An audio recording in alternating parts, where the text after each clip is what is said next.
What's happening, football fans? This is XFL Game Day. I'm David Hassagen, joined by the czar of the playbook, Emery Hunt. Welcome back, Emery. I know you've been extremely busy. No rest for the weary, huh? No, I'm glad to be back, man, because I was at the NFL Combine grading prospects all throughout the month of February. But you guys did a great job on the show. Love what you guys have been doing. Glad to be back here joining XFL Game Day. Certainly appreciate that. And obviously with the NFL, let's leave them to their contract negotiations. Let's talk about actual football that's going on the field. And we're now halfway through the XFL season and still going strong, seeing some great crowds continuing to show up, especially in St. Louis.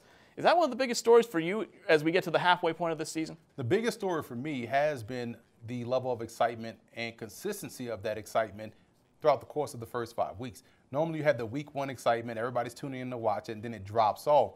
Every week has been something new, and not just every week standing on one station. We've seen it on ESPN, ABC, FS1, Fox Sports 1. We've seen it on Fox. So all the different networks have had the same level of growth and excitement from the fans. People are tuning in to watch the XFL. The games have been great, and I think because of that, the next 5 weeks should be even better, which yields us to having more and more XFL down the line. See, what I love is the parity that we've seen for the first 5 weeks, because obviously in the NFL, you kind of know who most of the playoff teams are going to be. Okay, the Patriots are winning the AFC East. Are we going to get a second team out? You don't know that with the XFL. We saw DC, who looked unbeatable for the first 2 weeks, then got absolutely smoked for 2 weeks, and then they come back home, and they're good again after making a quarterback change, which we'll talk about on the podcast for sure. But every team's still got a shot in this. You got 4 teams out of the 8 that are making the playoffs. You got some really quality individuals, too, and I think you're seeing some guys that are going to get significant NFL looks once this season is over. Yeah, absolutely. And I look at the development that's, another big story. And not just development from across the league, which is important, but from the offensive line. One of the biggest pet peeves the NFL has that, hey, we can't develop offensive line. We don't get enough reps for these guys. There are only 6 or 7 that may be active on game day. You're starting 5, so you only have 2 reserves. And guys have to reshuffle around the offensive front when they get tired or even injured. But the development of the offensive line, look how great Tampa Bay's offensive line is. Probably the best unit in the XFL. Look how great Storm Norton has done. He was the #1 pick for the LA Wildcats, has proven that to be a great pick because he's probably the best tackle in the XFL. St. Louis Battlehawks offensive line is great, and at times we've seen the New York Guardians offensive line look pretty doggone good as well. So the offensive line development has been a big story to me so far in this season. And that'll be certainly something to watch as we go into the second half of the year. But we know that you're in draft mode, and if you haven't gotten the Football Game Plan Draft Guide, you can get that at footballgameplan.com. Order it or download it now. But since you're in draft mode, we decided let's take a look deep into the crystal ball and figure out, okay, mock draft 1.0 XFL at the end of 2020. How's the first round going to look? And we've got this list here. Let's take a look at it right now. Interesting here, you got 3 quarterbacks going in the first round. Khalil Tate going to Seattle, Mason Fine going to Tampa Bay, D'Angelo Fulford going to Dallas. And again, this is based on the rankings right now, folks, so don't worry, Seattle fans. Your team might actually come back and win. But are these guys upgrades or are they more replacements for the quarterbacks that are currently there? Why not both? I think they are both. Every team that we talked about right now in the top 3 that you just mentioned has quarterback issues. Seattle has already made a move going from Brandon Silvers to B.J. Daniels. Mason Fine going to Tampa Bay would be a good one in my opinion, but Khalil Tate, I think, is a combination of both Brandon Silvers and B.J. Daniels and what they do well. He's a great athlete. He's pretty good throwing the football at the intermediate to deep level of the field. He has upside left in his game. So he's what they're looking for. So you can take the best parts of Silvers, the best parts of Daniels, combine them, and you get Khalil Tate.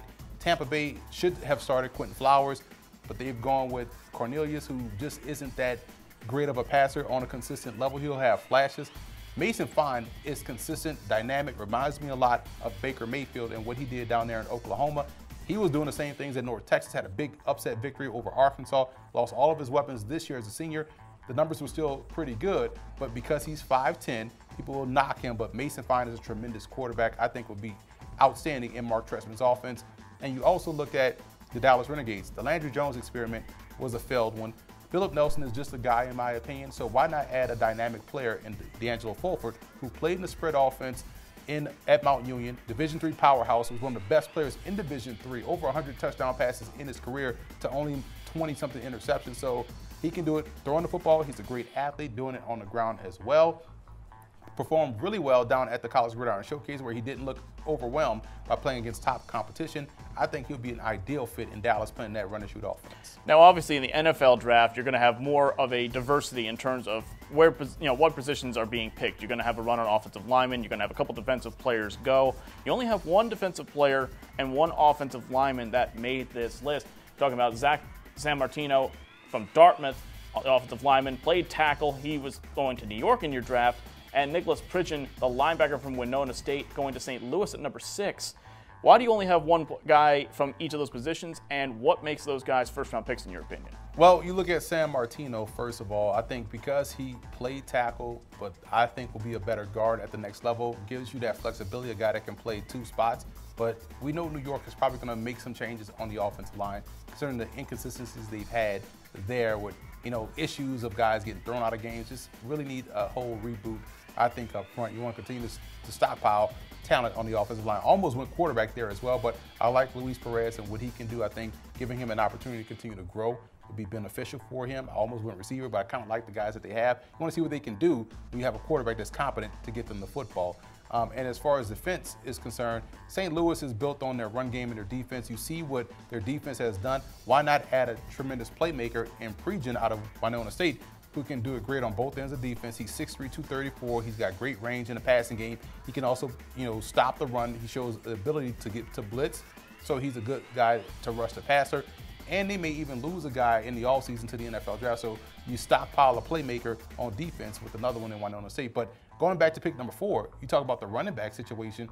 Devwah Whaley, I think, would be a great fit in the XFL because he was tremendous at Arkansas prior to the injuries and the concussions and also the injuries. So him getting a full bill of health is going to be key because I think that opportunity won't come in the NFL, but it will probably come in the XFL, and him being a running back going early in this draft with a lot of pedigree, I think would be beneficial for him.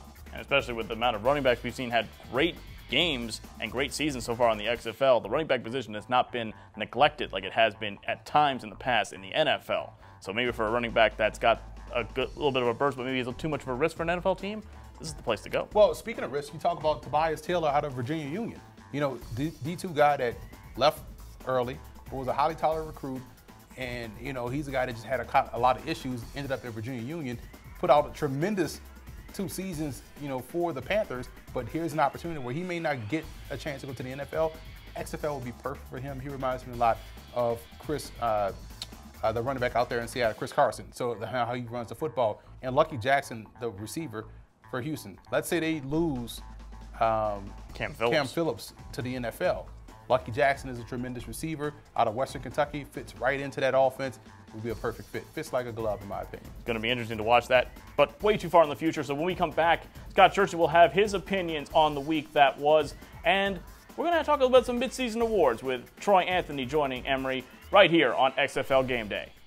Be sure to order your copy of the Go-Go Offense by Coach Brennan Marion on footballgameplan.com/Go-Go Offense. Coach Marion goes through the ins and outs of his explosive offense, one that's tearing up the college football field and putting a lot of points on the scoreboard. Again, you can order your copy at footballgameplan.com/Go-Go Offense. Football Game Plan is brought to you in part by Ninth and Lux. Visit the website ninethandlux.com and check out the clothing gallery. Do You Music with featured artist IW and his latest album, Season 2. You can check that out on iTunes as well as doyoumusic.com. Nesby Phipps, art, life, entertainment. NesbyPhipps.com. Grind It Out Fitness. Visit the website grinditoutfitness.com and download the app.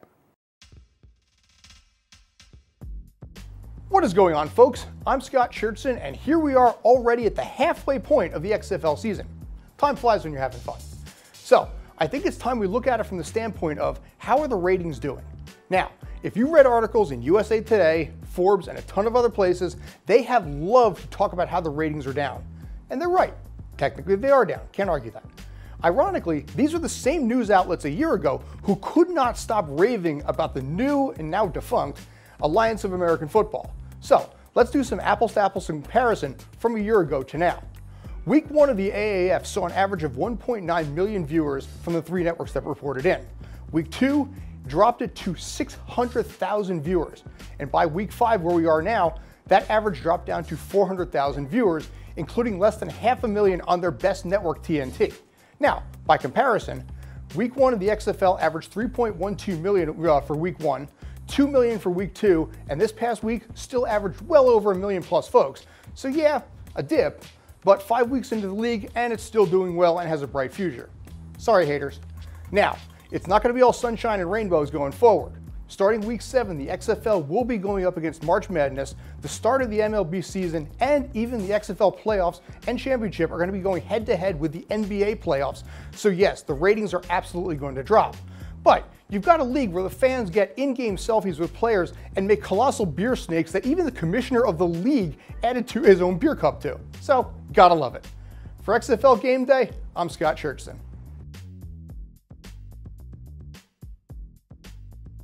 Welcome back to XFL Game Day here on the Game Plus Network. Emory Hunt joined now with Troy, Anthony, and Troy.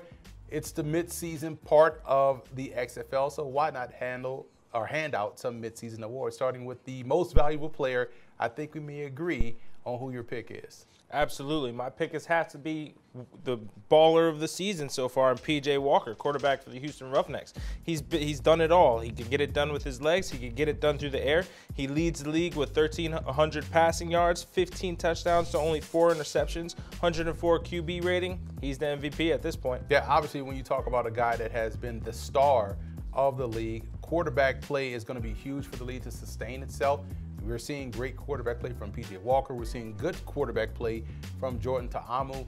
Cardell Jones started out hot. It looked to be Cardell Jones and P.J. Walker, but Walker has been consistent, dynamic, explosive, one of the best ones to watch. Now, we're going to separate MVP from Offensive Player of the Year. Is that the same guy or is it someone different? It could be the same guy, but I'm going to have to go with someone different. I'm going to actually have to go with his favorite target in Cam Phillips because he's been dominant so far this season. 31 catches, 455 yards, leads the league with 9 touchdowns, and the second closest only has 4. Yeah, and it's interesting because we thought that, okay, it's going to be maybe a Mikael McKay in New York, big play McKay and what he did in the AAF, but Phillips has been dynamic for the Houston Roughnecks.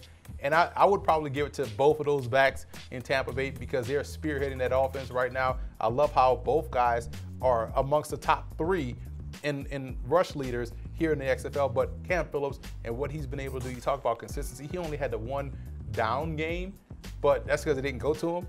And when they started going back to him last week, he picked up right where he left off. All he does is score touchdowns, and so he's done a great job this season. Defensive Player of the Year, maybe a little bit tough because you look at the defensive side of the football, not too many teams are having great defensive seasons. Maybe St. Louis is having a great defensive season, probably the only team that you can say they're great on defense, but who is your pick for Defensive Player of the Year? Now, this one was definitely the toughest of the awards so far, and like you said, that St. Louis defense is clicking. I wanted to go Will Hill here, the safety for St. Louis, who actually has 2 interceptions, 2 pass defense, a buttload of tackles, but I'm actually going to stick in Houston and go with their linebacker, DeMarcus Gates, on this one. He has 32 combined tackles, 2 sacks, 3 tackles for losses, a forced fumble, 3 fumble recoveries, 1 interception. This guy's just all over the place so far this season. He's making the tackles. He's around the ball 24/7. So Gates gets my Defensive Player of the Year so far. Interesting, because I probably would have gone with Will Hill because he makes game-changing plays. But when you stuff the stat sheet like that, it's hard to argue with your pick. Now, you look at the Coach of the Year, and this is just midseason, so don't get up all in our mentions and being upset with who we picked for the Coach of the Year. But Week 5, Coach of the Year, who's your pick? I don't want to apologize for this, but Houston is just sweeping the field right now with only 8 teams in the XFL right now, and Houston being as dominant as they are. I got to go with Jones on this one, the head coach of the Houston Roughnecks. I mean, what he's doing with that offense, defense is susceptible to allowing points, but the offense is just way too explosive. He's running that run and shoot like he did down in Hawaii. P.J. Walker's running it to perfection right now. I got to stick with Jones. Yeah, June Jones has done a great job in just playing, his role in this league. He's your quintessential run and shoot coach. And it's funny because he coached against a guy that was his mentor in Jerry Glanville. So it's always good to see those 2 guys go back and forth. And June Jones loves this offense. He loves P.J. Walker. He is the perfect head coach for the XFL. If I had to give it to a runner-up, I just like how when you look at Los Angeles, what went on and how Winston Moss has done a great job in kind of rallying the troops. You know, at first we thought, wow, this is going to be chaos after week 1. He stabilized it. They got better. It took a loss, then he came back and did well. So I like how he's managing this. Jonathan Hayes, also of St. Louis, probably would be my number 2 coach in this Coach of the Year, because he's done a great job with the Battlehawks. You know, it's funny you mentioned those 2 names, because I literally have June Jones, Winston Moss, then Jonathan Hayes on my list. As I was going through it and picking who, I just decided I had to go with Jones. Yeah, Jones has the best record. His team is undefeated. They're doing a great job, and you've done a great job in picking your winners. I'm glad people will be in your mentions and not mine. So we'll take a quick commercial break and be back with more XFL Game Day here on the Game Plus Network. Well, you can buy the draft guide at footballgameplan.com/2020 draft guide. It's featuring over 650 prospects, NFL prospects, some Canadian prospects thrown in there. So we go top to bottom, full-fledged scouting reports on every player in there, not just a list, but every player has an individual scouting profile, over 780 pages of content. Get yours today.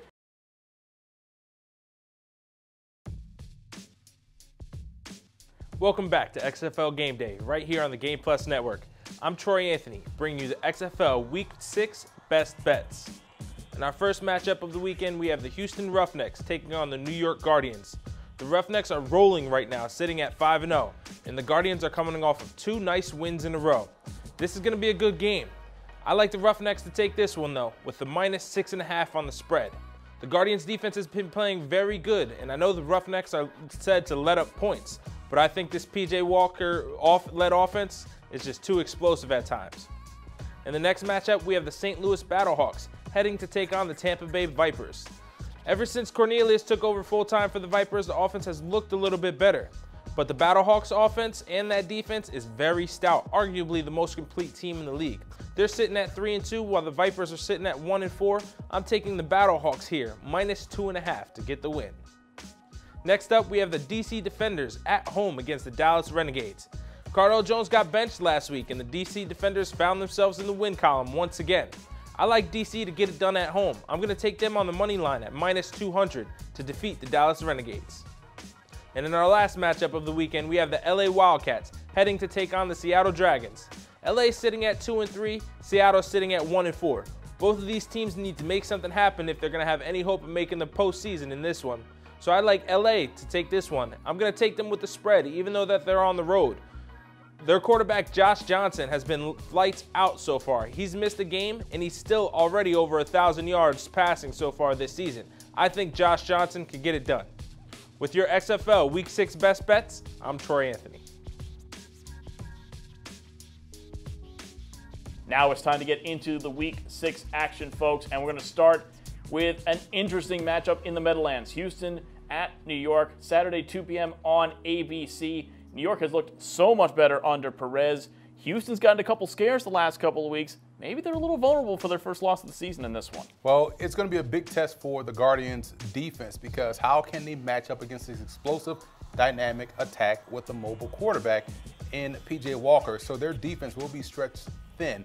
What I think will have to happen, offensively speaking, their offense will have to pick up the pace, because you have to really put points up on the board and make it a shootout, and therefore you can rely on your defense to really get a stop. Their defense is solid. We know Houston's defense will give up some yards, give up some points. So if their offense can match that level of production-wise, they can trust their defense late. I just don't see their offense being able to do so. Houston's defense quietly has found a way to be opportunistic. So they're turning the ball over at a high clip. I like the Roughnecks to get the win. Going to be interesting to see, because, again, with Perez, it's been a lot better with the ball control than it was under McGloin for New York. So it'll be interesting to see how Houston can force those takeaways, whether they do it on or not on the ground rather than the air. Let's move to the next game on Saturday, St. Louis at Tampa Bay. 5 p.m. start on this one on FS2, Fox Sports 2 on this one. Both teams coming off very tough losses, but in terms of recent form, a very even matchup. Tampa Bay's much better than the record. St. Louis, we know what they should be, probably, is 5-0. How do we see this one going? Because this is a really intriguing one now. If you love point of attack play, if you love O-line versus D-line, this is the game to watch, because you look at that offensive line of St. Louis, you look at the defensive line of St. Louis, look at the offensive line of Tampa Bay. We talked about that in segment A. But you talk about the point of attack play and it's going to be great. So it's going to be a strength versus strength battle up front. The problem is, more in particular for Tampa Bay, the quarterback position. So you ask yourself, who would you take, Taylor Cornelius or Jordan Ta'amu? And you have to go with Ta'amu and how well he's playing efficient football. They're moving the football down the field. They chew up a lot of TOP. Defensively, they got Will Hill back there. They're making plays in the secondary. Both safeties actually are making really good plays. I think right now they're the better team, more complete team. Tampa Bay is just so feisty, you don't know what to expect. But I love the consistency and the ability to make plays on defense more so than Tampa Bay. I like St. Louis to go in there and get the win. And a matchup of not 2, but 3 of the best running backs that this league has to offer. That'll be something to watch in that one. Moving on to the Sunday action now. The third game, Dallas at DC. Sunday, 4 p.m. FS1. DC got their swagger back a little bit last week at home. Dallas, they might be ready to pull the upset, though, because they looked certainly better last week. Not really that much, though, but DC will be interesting. Well, Dallas has the great running game as far as how they use their running backs. They use them in the run game, but they're also excellent out of the backfield. So they're going to really put those linebackers of DC in a lot of, disadvantageous situations because of what they can do in the passing game. The problem is they don't threaten you deep down the field because of the quarterback play. Their one threat in the passing game down apart him is a really good option, but he's tied to the quarterback being able to find him and get him the football accurately. So DC, while their offense looked different under Tyree Jackson, all they really asked him to do is just run the football. They didn't really throw it. So we don't know if it's going to be Tyree Jackson or Cardale Jones. I think they're probably going to go with Cardale Jones and then maybe throw in Tyree Jackson as a change-up to help with that run game. I think DC, based off what I saw last week and what their defense was able to do against St. Louis, they stopped the run, which was impressive. I think they'll do a great job here against a non-running team. As far as numbers are concerned. Their quarterback is essentially making this team one-dimensional. I like DC to get the win. Yeah, it was interesting seeing Cardale Jones going from an MVP candidate the first couple of weeks to then being benched this week. It will be interesting to see if they go back to him. Also something to watch, folks, how long will the DC fan beer snake be this week? That apparently has become a regular thing amongst their fans. That is the most unsanitary thing I've seen in football. Yes, don't forget to bring the hand sanitizer, folks. Anyway, into the last game of the weekend, LA at Seattle, the West Coast matchup, Sunday, 7 p.m. ESPN 2. Seattle just can't finish the deal, it seems like. Meanwhile, LA, completely different two halves in their last game last week. First half, they could do nothing right. Josh Johnson then told his offensive coordinator, stop arguing and call plays. And they can come back and get a huge win against Tampa Bay. Two teams going in different directions. LA is the Hard Knocks version of the XFL because it's so much chaos going on. But it's fun, though.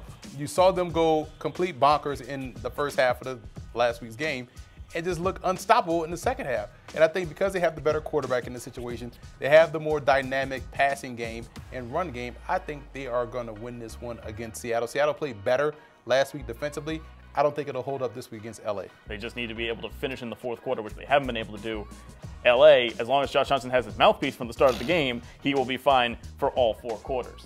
That will do it, though, here for XFL Game Day. Don't forget, for all of your football knowledge, head over to footballgameplan.com. It's where football makes sense, and where you can pick up your 2020 NFL Draft Guide with over 650 players with their own individual grades. And for more XFL coverage and on the halfway mark of the season, listen to the XFL Game Day podcast on iTunes or SoundCloud, and don't forget to subscribe while you're there.